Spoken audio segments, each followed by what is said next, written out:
Frank Talks.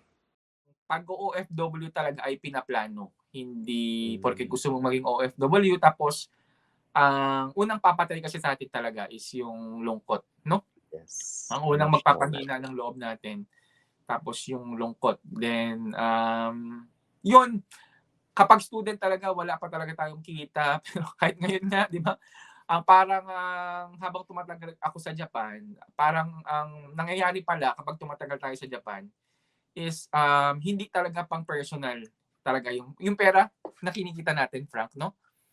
Hindi siya talaga pang personal talaga yung pera natin, pang-gobyerno. Malaki ang Gobyerno. responsibility natin sa Japan government para itong mga kumukuha ng mga pensyon is makakuha ng pensyon is magbayad tayo ng tax, magbayad Yes. tayo ng mga pension din natin, 'di ba? Yes.